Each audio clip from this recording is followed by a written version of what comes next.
Shalom, meus irmãos, shalom, queridos.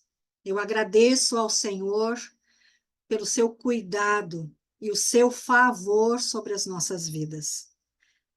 Vamos lembrar hoje, pelo menos de um motivo, um, para sermos gratos à bondade e favor do Eterno sobre as nossas vidas.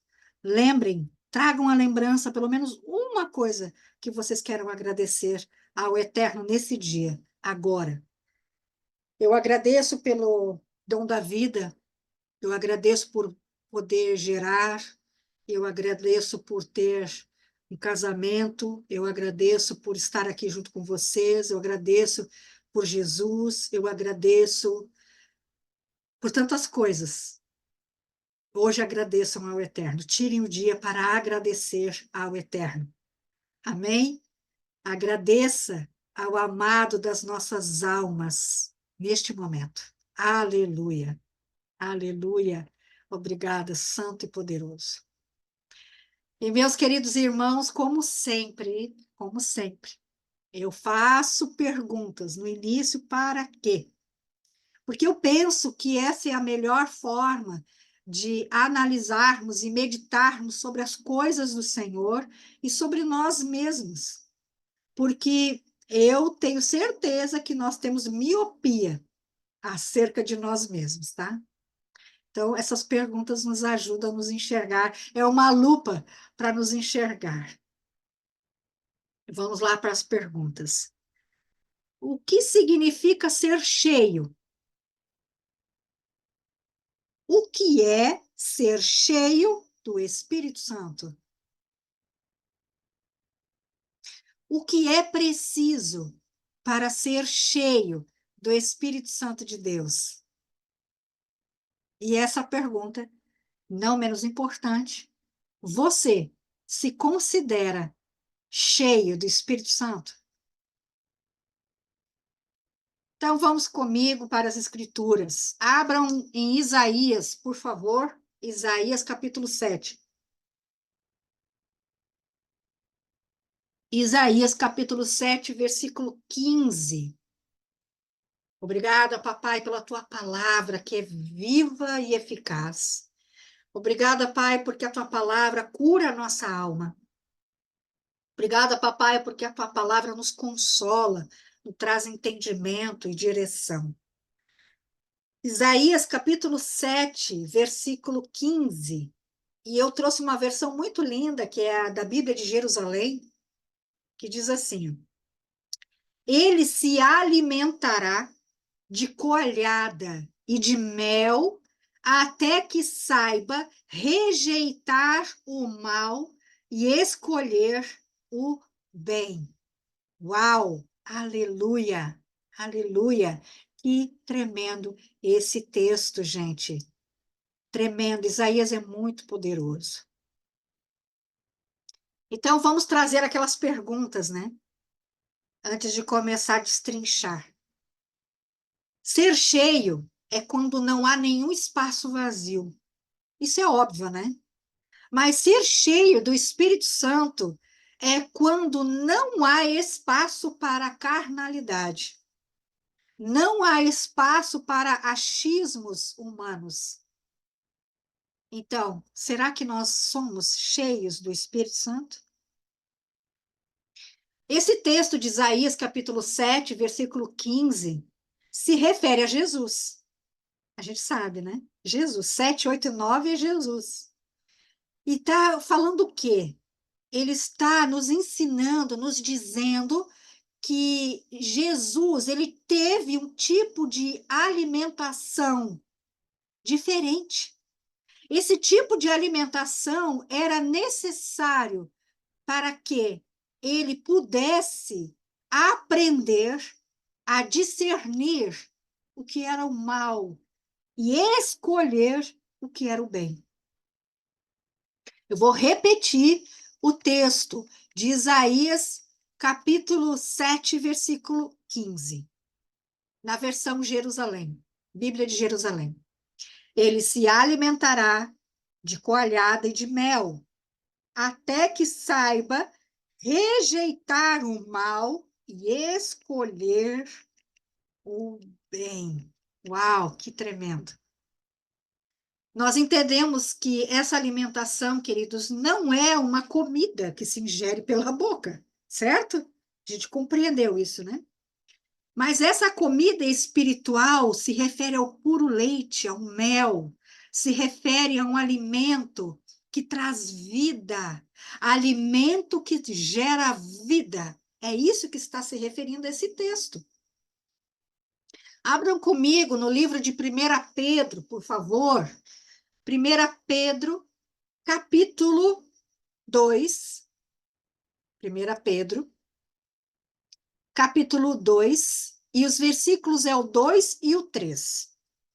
Eu te agradeço, Pai, pelas escrituras, porque nos ajudam, nos auxiliam todo o tempo, sobre todas as situações. 1 Pedro, capítulo 2, versículos 2 e 3 diz: Como as crianças recém-nascidas desejam no coração o leite espiritual puro, para que por meio dele cresçam para a salvação. Agora que provaram que o Senhor é bom. Que tremendo, né? Tem um salmo muito lindo que diz: Provai e vede que o Senhor é bom. Amém? Então, o que nós podemos compreender desse texto? Nós podemos compreender que esse texto quer dizer assim que quando nós nos achegamos ao Eterno, ao Senhor, nosso Pai, nós precisamos, é imprescindível comermos um alimento espiritual que nos leve ao discernimento para rejeitar o mal e escolher o bem. Com Jesus não foi diferente, gente. Vimos ali em Isaías 7, versículo 15, que ele também teve que comer desse alimento espiritual.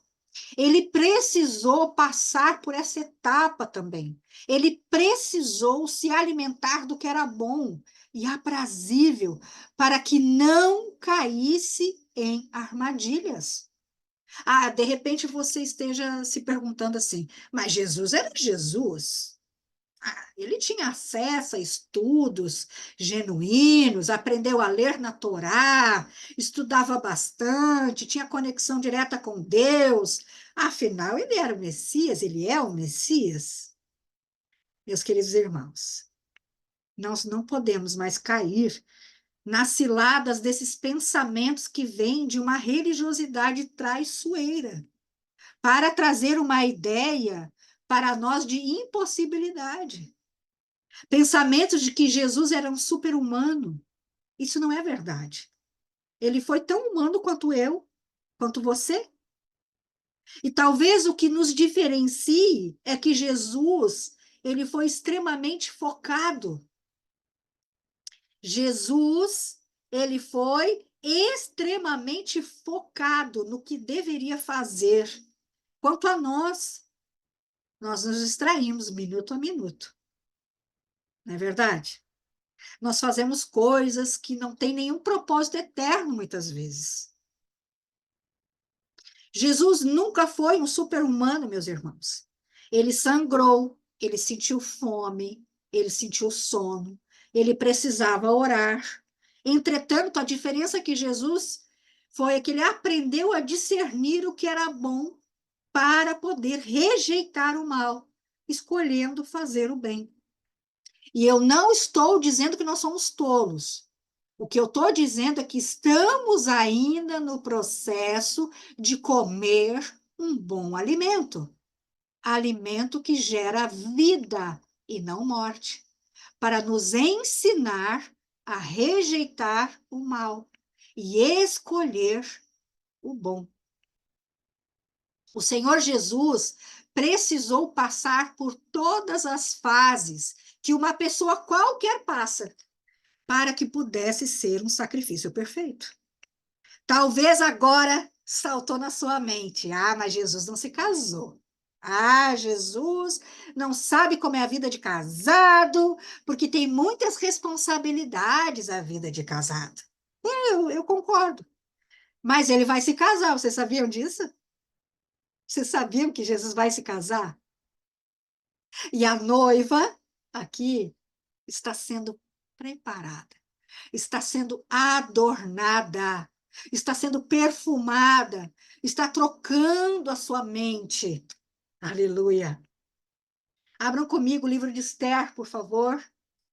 Esther, capítulo 2. Aleluia, obrigada pelas escrituras eternas.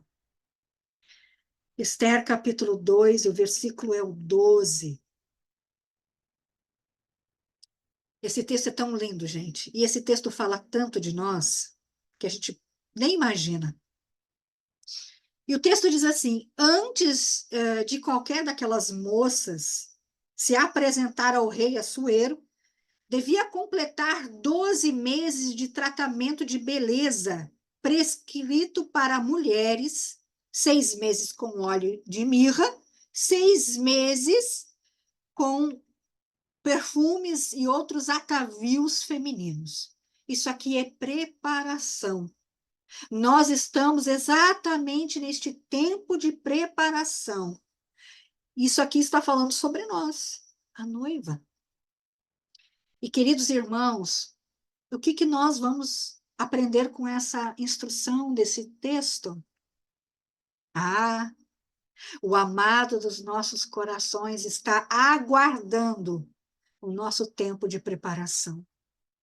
É isso que ele está fazendo. Ele está aguardando, ávido, querendo desposar uma noiva sem mácula. Esse período, queridos, é a separação. Sabe a separação? Ser santo. Santo quer dizer separado. Esse período mostra a separação, onde se come uma comida diferente, né? É verdade? Que se come uma comida melhorzinha. Não aquela que é servida. Olha aqui a chave disso aqui, ó. Não é aquela comida que é servida para todos do reino. Não. É uma comida diferente, de preparação para a noiva. E há processos de preparação que seria o quê? Retirar tudo o que não é formoso, o que não combina com a realeza. Retirar o modo errado de pensar, o modo errado de se comportar. Entender como se deve se pronunciar, como tem que comunicar, como tem que falar, como tem que gesticular, como tem que se vestir. É uma nova mentalidade que está sendo forjada nessa noiva. Amém? Glória a Deus. Ainda que houvessem várias candidatas para ocupar a posição de rainha, sentar-se ao lado do rei, apenas uma seria escolhida. E pelo texto, nós entendemos que não se trata apenas de beleza, não é verdade? Não é só sobre beleza. Ainda no livro de Esther, no capítulo 2, versículo 15. Obrigada pelas instruções das Escrituras, Pai. Eu quero te agradecer porque nós podemos ler as Escrituras livremente. Nós podemos levar as Escrituras no público, numa praça e ler. Obrigada, Senhor. O texto diz assim, ó, quando chegou a vez de Esther, a moça adotada por Mardoqueu, filha do seu tio Abiail, ela não pediu, olha aqui, gente, a chave, ela não pediu nada além daquilo além daquilo que Hegai, o oficial responsável pelo harém, sugeriu. Esther agradava a todos aqueles que haviam. Gente, eu vou repetir. Não pediu nada além daquilo que Hegai, oficial responsável pelo harém, sugeriu.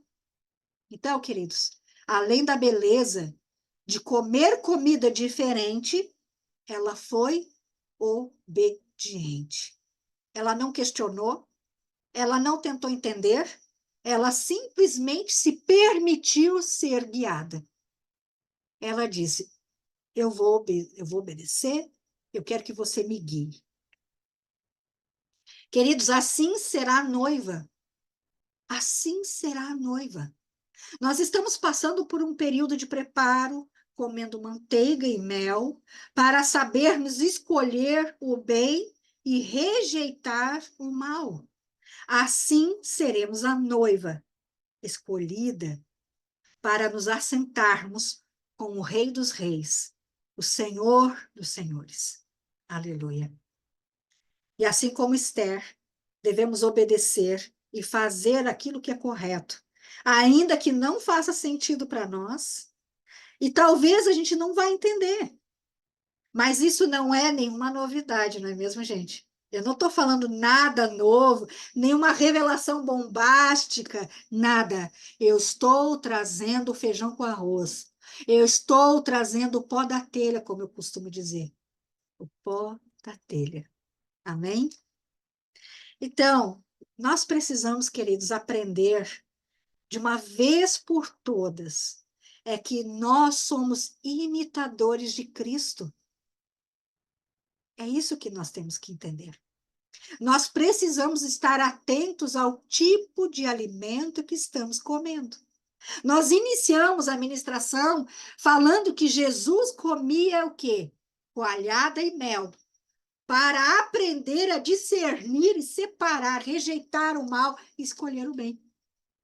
Então, como imitadores de Cristo, nós precisamos compreender que temos que estar atento ao tipo de alimento que nós estamos comendo. Ah, e agora eu sei que você está declarando na sua mente. Olha, Fabiana, eu vou na igreja todos os domingos, eu sirvo os meus irmãos, eu não tenho vício, eu não minto, eu não cometo adultério, eu respeito e honro meus líderes, eu devolvo dízimo, eu oferto, eu primicio, eu tudo. Eu sou um giraia de Jesus. Ok, aleluia, glória a Deus. Mas eu vou dizer para você uma coisa, e não é eu que estou dizendo, são as Escrituras. As Escrituras dizem lá em Lucas, capítulo 17, o versículo 10. Lucas 17, versículo 10. Diz assim: assim também vocês, quando tiverem feito tudo o que lhes for ordenado, devem dizer: somos servos inúteis, porque apenas cumprimos o nosso dever. Que forte, né, gente? Isso aqui é muito forte. Eu não sei vocês, mas para mim isso aqui é muito forte. Então, fazer aquilo que está definido para fazermos, será que é suficiente?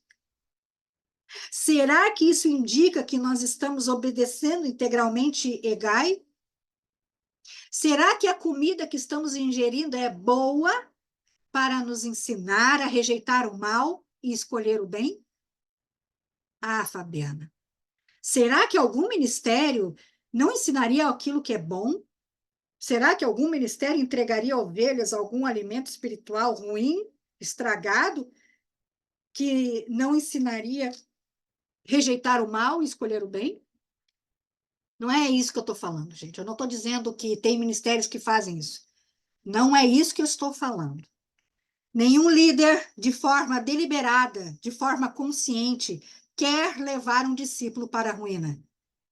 Entretanto, depende muito do tipo de alimento que ele tem ingerido.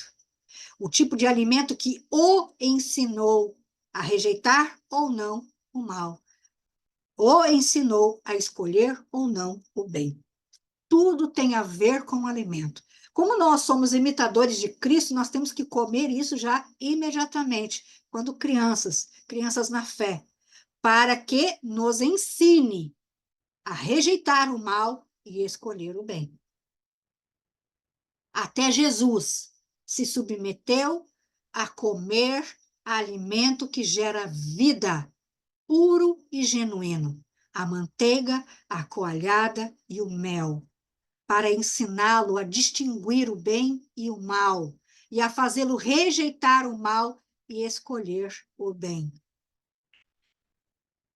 Meus irmãos, Jesus trilhou um caminho na infância de preparação, escondido em Deus, Tanto que não se tem notícia dessa parte da vida de Jesus nas Escrituras. Eu não encontrei nas Escrituras nada que fale dessa parte de Jesus.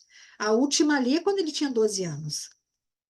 Paulo também passou por um período de aprendizado, comendo a comida correta, comida que gera vida, conforme Gálatas, capítulo 1, versículos 17 e 18. Gálatas, capítulo 1, versículos 17 e 18, que diz assim: mesmo sendo hebreu de nascimento e fariseu, mesmo sendo hebreu de nascimento e fariseu quanto ao zelo das escrituras, né? Ele teve que passar pelo alimento de que traz vida. Teve que passar. Também está em Filipenses, capítulo 3, versículos 5 e 6. Esse texto a gente vai ler. Esse texto diz assim, Filipenses, capítulo 3, 5 e 6. Circuncidado no 8º dia de vida, pertencente ao povo de Israel, à tribo de Benjamim, verdadeiro hebreu, quanto à lei, fariseu, quanto ao zelo, perseguidor da igreja, quanto à justiça, que há na lei, irrepreensível. Gente, ele era irrepreensível. Ele sabia todas as escrituras. Ele tinha conhecimento de todas as escrituras. Mas vamos mais além, porque ele não era um discípulo de uma pessoa qualquer. Ele era discípulo de Gamaliel. Vamos abrir lá em Atos, capítulo 22, versículo 3. Atos 22, 3. Diz assim: sou judeu, nascido em Tarso da Cilícia, mas criado nesta cidade. Fui instruído rigorosamente por Gamaliel, na lei de nossos antepassados, sendo tão zeloso por Deus quanto qualquer de vocês hoje. Paulo, instruído, sábio, falava vários idiomas. Ele precisou comer o alimento que o ensinava a distinguir o bem do mal, que o ensinava a escolher o bem e, não menos importante, rejeitar o mal. E é por isso que eu estou insistindo, repetindo, não só escolher o bem, mas rejeitar o mal. Não apenas escolher o bem, mas rejeitar o mal. Irmãos, nós não podemos apenas escolher o bem. Nós precisamos rejeitar o mal. Isso não fica subentendido. Ah, porque ela escolheu o bem, agora a gente entende que o mal foi rejeitado. Não, nós precisamos rejeitar o mal. Precisamos. É preciso fazer isso de forma que fique bastante claro, porque, do contrário, haverá uma forma de Satanás tentar nos enganar. Como poderemos perceber, queridos? Como nós podemos entender se nós estamos recebendo o alimento correto? Assim como Jesus o recebeu quando criança, para aprender a discernir entre o bem e o mal, rejeitar o mal e escolher o bem. Vocês têm uma ideia disso? Nós temos nas Escrituras a forma correta. Abram comigo em Atos. Atos, capítulo 17.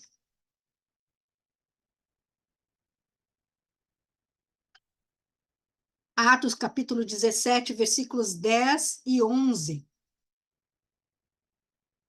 Obrigada, Senhor, pelas Escrituras que nos ensinam constantemente o caminho que temos que seguir. Esse texto diz o seguinte: logo que anoiteceu, os irmãos enviaram Paulo e Silas para Bereia. Chegando ali, eles foram à sinagoga judaica. Os bereanos eram mais nobres do que os tessalonicenses, pois receberam a mensagem com grande interesse, examinando todos os dias as Escrituras para ver se tudo era assim mesmo. Então, queridos, nós conseguimos entender se o alimento que estamos recebendo, ele é bom, ele gera vida, examinando as Escrituras. Não tem outra forma. Nós temos que ver nas Escrituras se aquilo está correto. E este é o plano de Deus, desde o Monte Sinai. Lembra quando Deus disse assim, povo, fiquem ao pé do monte para que eles pudessem escutar o que Deus estaria dizendo para Moisés, mas eles tiveram medo. Não, seremos destruídos. Fale com o Senhor, fale com Moisés, e ele falará conosco. Esse não foi o plano de Deus. O plano de Deus é que a gente saiba o que ele quer. Nós precisamos sim ter líderes, porque essa é a vontade de Deus, mas ele quer que a gente saiba a verdade. E tanto quis que ele deixou escrito. Ele deixou escrito para examinarmos. E com todo respeito, eu sei que não é nessa sala aqui. As pessoas não querem ler as escrituras. Elas não querem examinar. E se porventura algum líder falar alguma coisa terrível em púlpito, não tem coragem de chamá-lo à correção. Mas nós precisamos fazê-lo. É claro, com sabedoria e amor, porque se corrige no privado e se elogia no público. Amém? Então, este era o plano de Deus, queridos. Que todos examinassem para não existir nenhum engano. Nós temos acesso às escrituras, queridos. Nós podemos fazer isso. Nós podemos. E trazendo também para o campo da preparação, de ler, de estudar, de averiguar, de todo esse preparo que nós estamos passando, de comer o alimento genuíno, o alimento puro. Vamos abrir em 2 aos Coríntios, entender o porquê, qual o motivo que nós temos que fazer tudo isso. 2 aos Coríntios, capítulo 5, e o versículo é o 17. Que diz assim: portanto, se alguém está em Cristo, é nova criação. As coisas antigas já passaram, eis que surgiram coisas novas. Nós não podemos, queridos, andar como andávamos antes. Nós não podemos, queridos, falar como falávamos antes. Nós não podemos pensar como pensávamos antes, porque agora nós andamos na luz. Nós comemos alimento sólido, genuíno, que é capaz de nos ensinar aquilo que devemos ou não fazer. Lembrando que as coisas velhas, elas já passaram. Não está falando apenas daquilo que nós imaginamos que não agrada a Deus. Está falando, sim, do que somos, daquilo que éramos, tudo que fazíamos, aquilo que nós éramos antigamente, aquilo que pensávamos, aquilo que falávamos, aquilo que celebrávamos. A parte da velha natureza, da velha criatura, não pode existir mais. Não pode. Assim como aconteceu com Paulo, ele teve que abandonar o que fazia parte da sua velha natureza. Ele teve que fazer isso. Será que foi fácil? Não, porque aquilo era verdade para ele. Era uma cauterização aqui que ele teve que pegar o alimento genuíno e bater, bater, bater, até que sejam destruídos os comandos mentirosos e sejam estabelecidos os comandos verdadeiros. Abram comigo em Filipenses. Filipenses capítulo 3. Aleluia, Senhor. Obrigado pelas escrituras. Filipenses capítulo 3, versículos 7 e 8 diz: Mas o que para mim era lucro, passei a considerar perda, por causa de Cristo.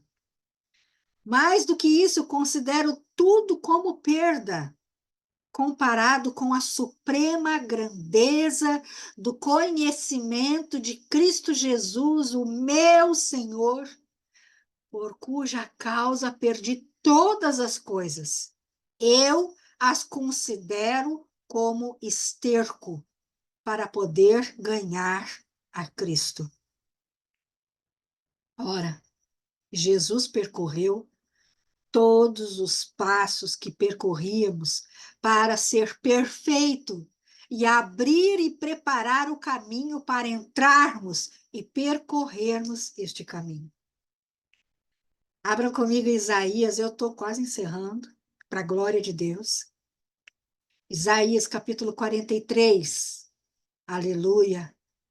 Isaías 43, versículos 18 e 19. Obrigada, Senhor, pelas escrituras que nos cura, que nos liberta, que nos ensina. E ela diz assim esse texto: Esqueçam o que se foi, não vivam no passado. Vejam, estou fazendo uma coisa nova. E ela já está surgindo. Vocês não percebem? Até no deserto vou abrir um caminho e riachos no ermo. Aleluia. Isso quer dizer, agora, queridos irmãos, nós somos um livro em branco, prontos para recebermos as escritas de Deus, conforme a sua vontade e o seu querer. As escrituras dizem para nós nos arrependermos, convergir a rota errada, abandonar o pecado e termos o caráter semelhante ao do varão perfeito. E assim, queridos, nós voltaremos ao plano original de Deus, que está em Gênesis, capítulo 1, versículo 26, que diz: Então disse Deus: façamos o homem a nossa imagem, conforme a nossa semelhança.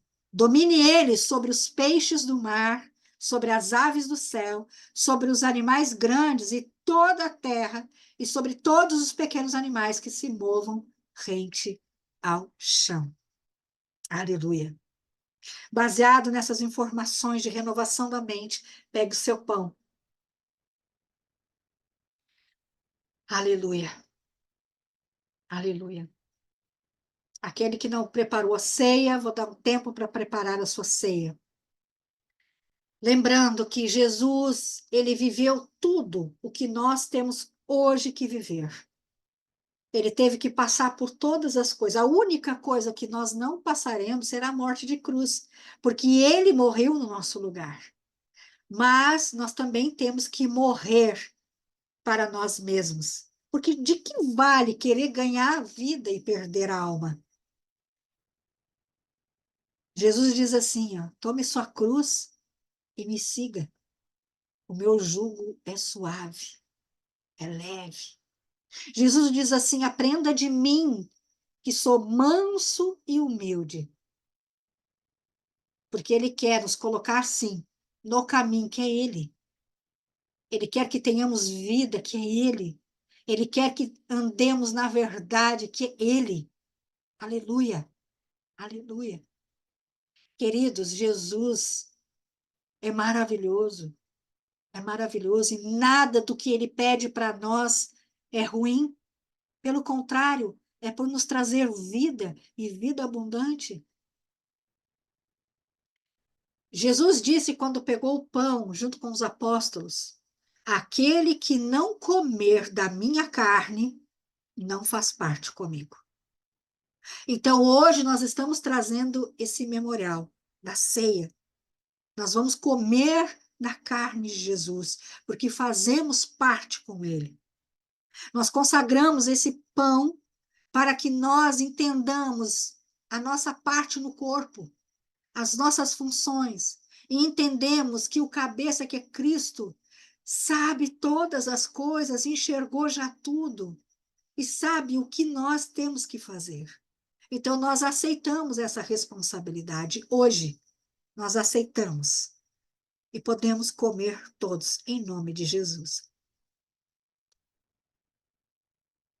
Peguem seu suco, meus irmãos. Da mesma forma, quando Jesus estava com os seus discípulos, os apóstolos, ele disse: aquele que não beber do meu sangue não faz parte comigo. Porque ele estava estabelecendo a nova aliança, a nova e eterna aliança com o seu sangue. O sangue que nos limpa, que nos deixa perfeitos como ele, que nos purifica, que tira aquilo que não presta.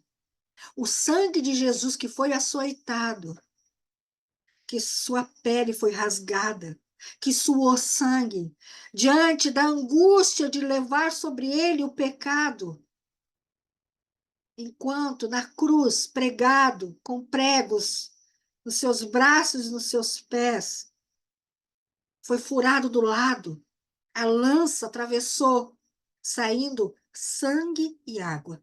Todo o sangue dele foi derramado para que hoje nós estivéssemos aqui, garantidos para estarmos com Deus na eternidade.